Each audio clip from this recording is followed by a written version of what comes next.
নমস্কার বন্ধুরা, তনুশ্রী রান্নাঘর অ্যান্ড ব্লগস চ্যানেলে তোমাদের সবাইকে স্বাগত। তোমরা সবাই কেমন আছো? আশা করি সবাই ভালো আছো।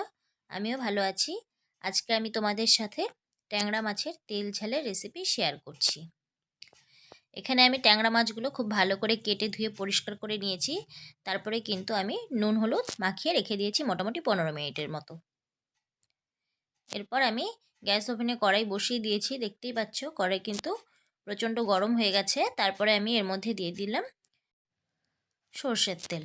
মাছটা আমি কিন্তু সর্ষের তেলেই ভেজে নেব।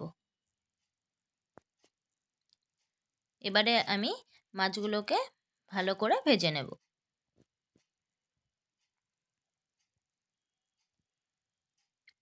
মাছগুলোকে উল্টে পাল্টে ভালো করে ভেজে নিচ্ছি। যেহেতু এটা দেশি ট্যাংরা মাছ, সেই জন্য কিন্তু খুব একটা বেশি আমি কড়া করে ভাজবো না।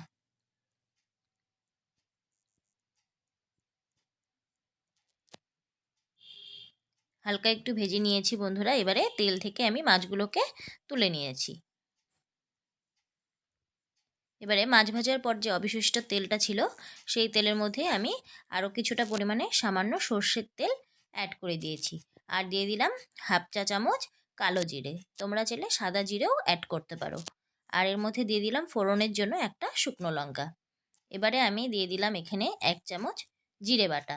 আর দিয়ে দিলাম 2 চামচ লঙ্কা বাটা। দিয়ে দিলাম স্বাদ মতো হলুদ গুঁড়ো। আর দিয়ে দেব স্বাদ মতো নুন। এবারে নুন, হলুদ আর জিরে বাটা, লঙ্কা বাটাটা খুব ভালো করে কিন্তু আমি কিছুটা সময় নিয়ে খুব সুন্দর করে কষিয়ে নেব। এখন কিন্তু গ্যাসের আঁচটাকে একদমই কমিয়ে দিতে হবে। এখানে হাই ফ্লেমে করলে কিন্তু মশলাটা পুড়ে যাওয়ার চান্স থাকবে। এবারে আমি দিয়ে দিলাম এখানে ছোট একটা টমেটো আমি পেস্ট করে নিয়েছিলাম। সেই টমেটো পিউরিটা আমি এর মধ্যে দিয়ে দিয়েছি। দিয়ে সমস্তটা ভালো করে আরেকটু কষে নিচ্ছি। এবারে বাটিতে সামান্য একটু জল এর মধ্যে আমি দিয়ে দিলাম মশলাটাকে ভালোভাবে কষিয়ে নেওয়ার জন্য।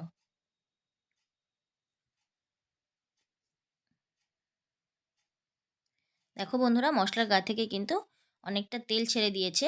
এবারে আমি দিয়ে দিলাম স্বাদ অনুযায়ী 3টে কাঁচা লঙ্কা।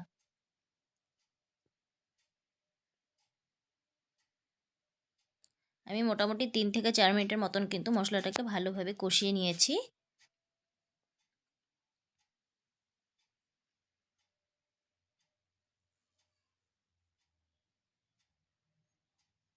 তোমরা দেখে বুঝতেই পারছো বন্ধুরা, মশলাটা কিন্তু আমার ভালোভাবে কষানো হয়ে গেছে।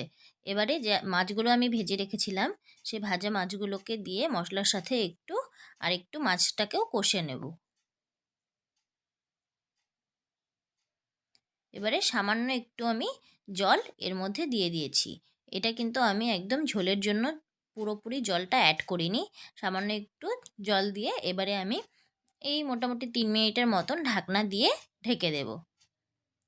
তাহলে কি হবে, মাছটা আরেকটু ভালোভাবে কষে যাবে, আর একটা সফট ভাব চলে আসবে মাছটার মধ্যে। দেখো বন্ধুরা, আমি কিন্তু ঢাকনা দিয়ে ঢেকে দিয়েছি। কিছুক্ষণ পরে ফিরে আসছি। এবারে ঢাকনা তুলে নিয়েছি। দেখো ঝোলটা কিন্তু আমার কিন্তু ফুটছে। মোটামুটি আমার কষানো হয়ে গেছে।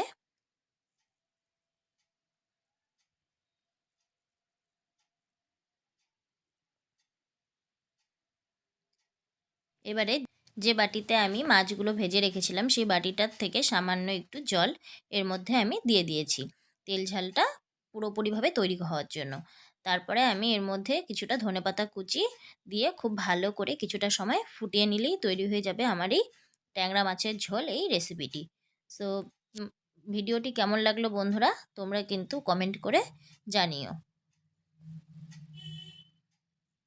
আরেকটা কথা বলছি বন্ধুরা, যারা এখনও আমার চ্যানেলটি সাবস্ক্রাইব করনি কিন্তু ভিডিওটি দেখছো, তারা গিয়ে ঝটপট সাবস্ক্রাইব করে বেল বাটনটি প্রেস করে দাও। এখানে আমি দিয়ে দিলাম হাফ চামচ একটু ময়দা। তোমরা চাইলে দিতেও পারো, নাও দিতে পারো। এটা দিলে কি হয়, ঝোলের যে থিকনেসটা সেটা একদম ঠিক হয়ে যায়। দেখতেই পেলে তোমাদের সাথে কথা বলতে বলতে তৈরি হয়ে গেল আমার ট্যাংরা মাছের ঝাল এই রেসিপিটি। পরবর্তী ভিডিওর অপেক্ষায় থাকো বন্ধু। ভালো থেকো, সুস্থ থেকো। আর পুরোপুরি ভিডিওটি দেখার জন্য অসংখ্য অসংখ্য ধন্যবাদ।